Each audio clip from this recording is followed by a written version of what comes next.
ആ പെൺകുട്ടിയെ പേര് പറയുന്നില്ല, ദീപകിന്റെ മരണത്തിന് കാരണക്കാരിയായൊരു പെൺകുട്ടി, പേര് പറയാത്തത്, ആ പെൺകുട്ടി എവിടെയോ പരാതി കൊടുത്തു എന്നൊക്കെ വാർത്തകളുണ്ട്. അങ്ങനെ പരാതി കൊടുത്തു കഴിഞ്ഞാൽ പിന്നെ ആ പെൺകുട്ടിയുടെ പേര് പറയാൻ പാടില്ല എന്ന നിയമത്തെ ബഹുമാനിച്ചുകൊണ്ട് ആ പെൺകുട്ടിയുടെ പേര് പറയുന്നില്ല. ആ പെൺകുട്ടിയുടെ ഫോട്ടോ അടക്കമുള്ള കാര്യങ്ങൾ ഞങ്ങൾ ആരും ഇടുന്നില്ല.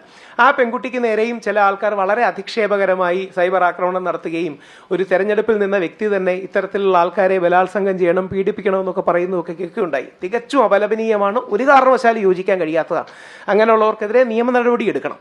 കാര്യം നമ്മളൊക്കെ വളരെ ബുദ്ധിമുട്ടി എന്താ പറയുക, മാസങ്ങളോളം ഇതിൻ്റെ പുറകിൽ നിന്ന് ഏറ്റവും മിതമായി എല്ലാവരെയും വിശ്വാസത്തിലെടുത്ത് കൊണ്ടുപോകുന്നതാണ്. അവിടെയാണ് ആരെങ്കിലും ഒരാൾ വന്നിട്ട് ഈ കോണ്ടന്റ് ക്രിയേറ്റ് ചെയ്യുന്നവരെയും ഇങ്ങനെ ചെയ്യുന്നവരെയും പീഡിപ്പിച്ചിട്ട് ജയിലിൽ പോകണമെന്നൊക്കെ പറയുന്നത്. അതിനോടൊന്നും ഒരു കാരണവശാലും യോജിക്കാൻ കഴിയില്ല. പ്രത്യേകിച്ച് അദ്ദേഹം ഒരു പ്രമുഖ പാർട്ടിക്ക് വേണ്ടി മത്സരിച്ചൊരു വ്യക്തി കൂടെയാണ്. ഈ പെൺകുട്ടിയും അതേപോലെ ഒരു പാർട്ടിക്ക് വേണ്ടി മത്സരിച്ചാണ്. അപ്പോൾ എക്സ്ട്രീം റിയാക്ഷൻസ്, ഇതേപോലെ ചില തീവ്ര ഫെമിനിസ്റ്റുകൾ ദീപക് മരിച്ചത് നന്നായി എന്ന രീതിയിലൊക്കെ ഫേസ്ബുക്ക് പോസ്റ്റ് ഇടുന്നത് കണ്ടിട്ടുണ്ട്. ആരുടെയും പേര് പറയുന്നില്ല, അത് ശരിയല്ല.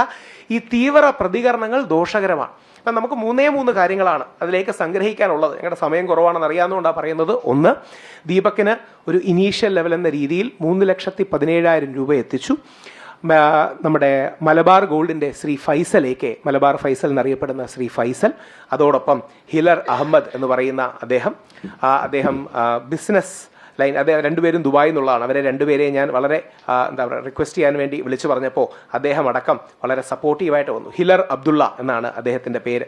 ഹിലർ അബ്ദുള്ളയും ശ്രീ മലബാർ ഫൈസലും സപ്പോർട്ട് ചെയ്ത് 2 ലക്ഷം രൂപയും അല്ലാതെ അവരുടെ അക്കൗണ്ടിലേക്ക് 1,17,000 രൂപയും നമ്മൾ വെച്ച് 3,17,000 രൂപ എത്തിച്ചിട്ടുണ്ട്. ഇനിയും 24 മണിക്കൂറും പ്രവർത്തിക്കുന്ന ഒരു പുരുഷ help line, male help line അടുത്ത ആഴ്ചയോടുകൂടി ലോഞ്ച് ചെയ്യാനാണ് നമ്മൾ ആഗ്രഹിക്കുന്നത്. അപ്പോൾ ഒരു മൊബൈൽ നമ്പർ കാണും, വാട്സപ്പ് നമ്പർ കാണും. അപ്പോൾ ഏത് സമയവും അവർക്ക് വിളിക്കാനും കണക്ട് ചെയ്യാനും കഴിയുന്ന രീതിയിൽ മിക്കവാറും റിപ്പബ്ലിക് ഡേക്കോ അതിൻ്റെ അടുത്ത ദിവസമോ നമ്മളൊരു മൊബൈൽ നമ്പറും വാട്സപ്പ് നമ്പറും കൊടുക്കുകയും ഇവർക്ക് ഏത് നിമിഷവും അങ്ങനെ സപ്പോർട്ട് എടുക്കാം. ഇവർ വിളിക്കുമ്പോൾ ഒന്നെങ്കിൽ ഇവർക്കൊരു ലീഗൽ ഹെൽപ്പിലേക്ക് അല്ലെങ്കിൽ ലൈഫ് ഹെൽപ്പിലേക്ക്, ശരിക്കും സൈക്കോളജിസ്റ്റിനെയാണ് നമ്മൾ വെക്കുന്നത്. പക്ഷേ സൈക്കോളജിസ്റ്റ് എന്ന് പറയുന്നില്ല. ചില ആൾക്കാർക്ക് സൈക്കോളജിസ്റ്റിനോട് സംസാരിക്കാൻ ഒരു മടിയാണ്.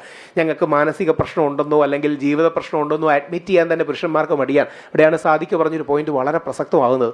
നമ്മൾ ആണുങ്ങളോട് ചെറിയ പ്രായം മുതലേ നീ ആണാണ്, കരയരുത് എന്ന് പറഞ്ഞാണ് വളർത്തുന്നത്. അപ്പോൾ ഈ വിഷമവും വേദനയും ദേഷ്യവും മനസ്സിൽ കടിച്ചു പിടിച്ച് പുരുഷന്മാരുടെ മാനസികാരോഗ്യം നശിക്കുകയും റിപ്രഷനിലൂടെയും സപ്രഷനിലൂടെയും സൂയിസൈഡിലേക്കും മറ്റും പോവുകയും കൂടെ ചെയ്യുകയാണ്. അപ്പം പുരുഷന്മാർക്ക് തുറന്നു പറയാനും കരയാനും വിഷമം പങ്കുവെക്കാനും ഒക്കെയുള്ളൊരു ഡിജിറ്റൽ സ്പേസ് ചെയ്യുന്നുണ്ട്.